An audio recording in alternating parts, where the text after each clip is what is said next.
அடுத்ததாக மாணிக்கவாசகருடைய பக்தி சிறப்பு. திருவாசகத்தை எழுதியவர் மாணிக்கவாசகர். திருவாத ஊரார், ஆளுரை அடிகள் என்ற பெயர்களை உடையவர். திருவாசகத்துக்கு உருகார், உருவாசத்துக்கு முருகார் என்ற வார்த்தைகள் மூதரில் இடம்பெறுகின்றது.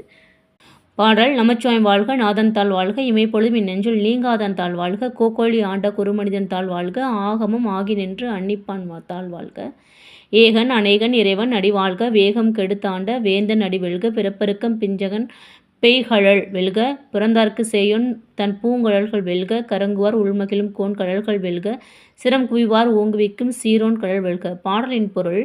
நமச்சிவாய என்னும் திருவைந்து எழுத்து வாழ்க, எப்பொருட்டும் தலைவனாகிய இறைவன் திருவடி வாழ்க, கண்ணிமைக்கு மிக சிறிய பொழுது என் நெஞ்சை விட்டு நீங்காதான் திருவடி வாழ்க, கோக்களி என்னும் திருத்தலத்தில் வாழ்ந்தருளி எம்மை எழுந்தருளி எம்மை ஆட்கொண்ட இறைவனடி திருவடி வாழ்க, ஆணவம் கர்மம் மாயை என்ற